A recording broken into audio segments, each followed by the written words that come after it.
Hi Libra, August 2026, ito na po ang inyong reading. Kuha tayo ng ilang guidance, advice, messages para sa inyo. Mensaheng gabay lamang po. Kamusta Libra? Anong aasahan nyo ngayong buwan ng Agosto? Anong parating sa inyo? Anong kailangan nyong marinig? Any message? Libra energy, August 2026. King of Pentacles. Kahit pa tayo.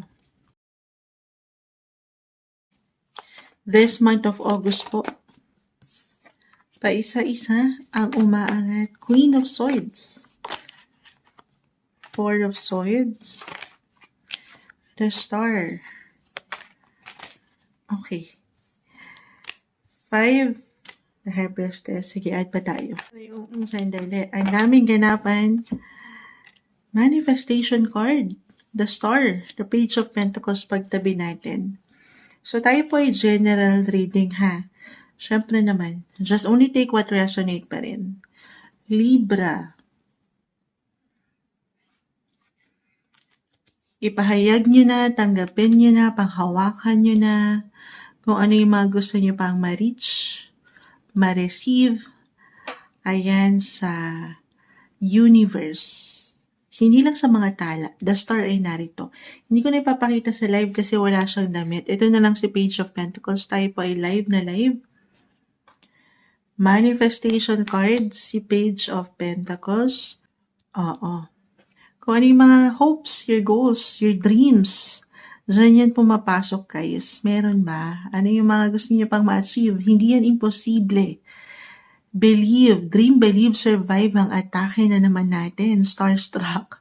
Libra, walang imposible ha. Believe in the impossible. Kasi nagbigay din manifestation. Si Mercury.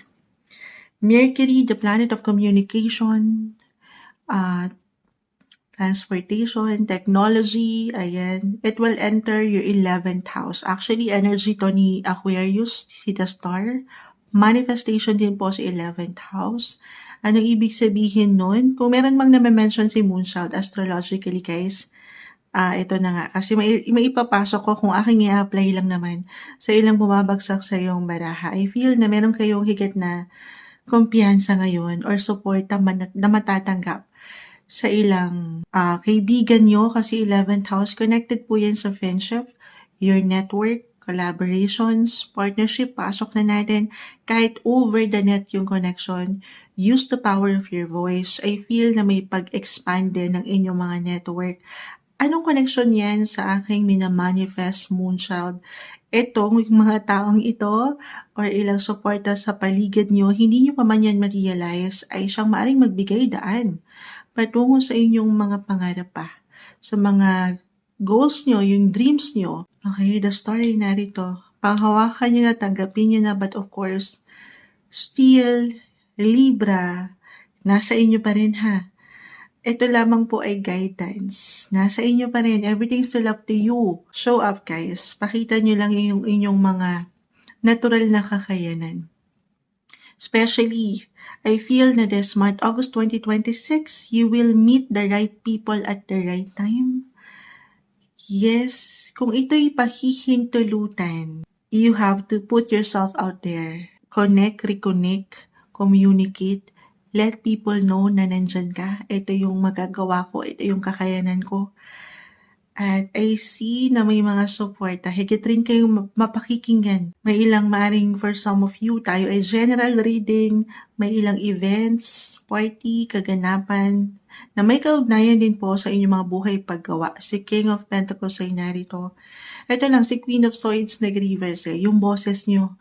Yung pagiging matalino nyo, yung kakayanan nyo, hindi nyo pa man yan ma-realize po, ay meron kayo niyan. Mars, still currently ha, ito ay nasa inyong mga 9th house, editing travel. Pero this month, August, papasok rin yan sa inyong mga 10th house of career.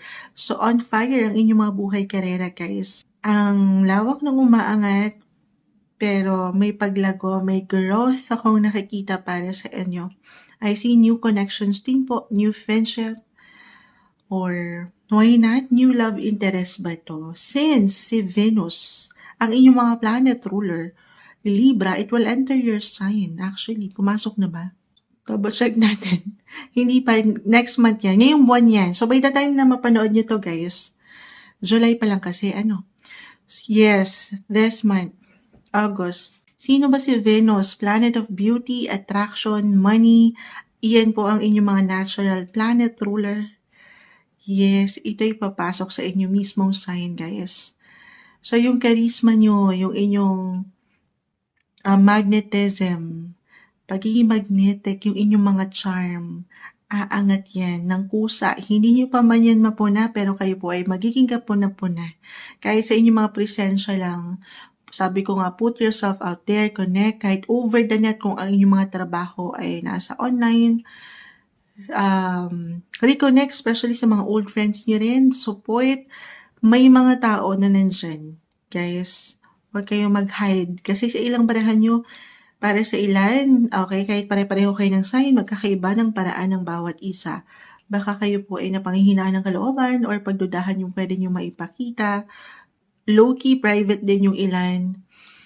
So, ayaw natin yun. Okay, take advantage nyo rin yung ilang kaganapan, ilang galawan sa planeta ngayon, guys. Napakagandang pagkakataon to present something, connect, yung inyong mga online presence.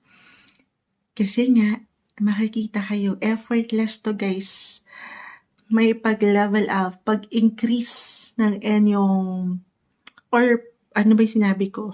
Oo, nagle-level up. Yung kayo mismo. Ayan, excite si Moonshot. Manifestation, kaya marahil hindi malabo na meron kayong maisakatuparan, matupad na pangarap. Hindi man agad-agad para sa lahat ngayong buwan ng August.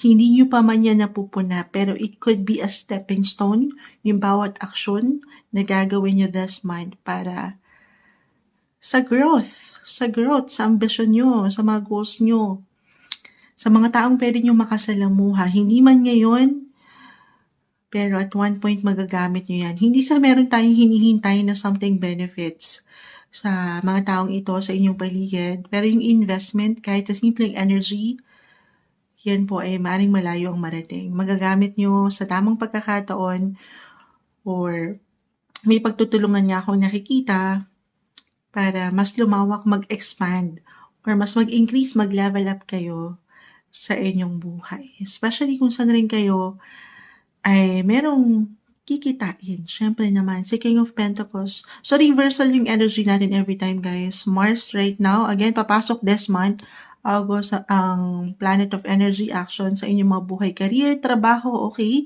So, marahil kaya si Four of Swords umangat dito. Kasi I feel Libra, higit kayong magiging busy, productive, hahanapin, kakailanganin sa inyong mga buhay, trabaho, may ilang demands. So, yun na yung opportunity, marahil yung blessing of work, guys. Hindi kayo mawawalan. Na ang ganda, okay? Pero take it easy, si Four of Swords, High Priestess nag-reverse. Maybe a reminder lang ito na wag rin kakalimutan ng sarili, ha? Ang daming kaganapan. Again, Venus will enter yung sign nyo mismo, your first house. It's about your identity, yung kayo mismo, yung aura nyo. Magandang pagkakataon na magpaganda, magpaspa. Yes, magpahinga rin kapag may time. Okay, actually, more rest. At I feel kusa rin itong aangat for some. Lalo kung mag-apply po na yung schedule nyo ay, ayan na nga, may mga biyaya, i-claim natin kasi manifest na natin, tinanggap na natin. So, may mga opportunity na parating. Yes to opportunity, guys, ha. Pero, mag-yes ka rin sa iyong sarili. Pahinga lang din pag may time. Kasi paano mo yan magagampanan yung ilang obligations na to kung kayo mismo ay pagod na. Paano na yun? Ayan. So, kailangan nyo rin ng sapat na enerhiya. Okay, kayo pa ba? You're all about balance, Libra. Magagampanan, mapangahawakan nyo ito sa inyong mga paraan. Ito yung guidance, advice, messages na marahil kailangan nyong marinig. August 2026, Libra.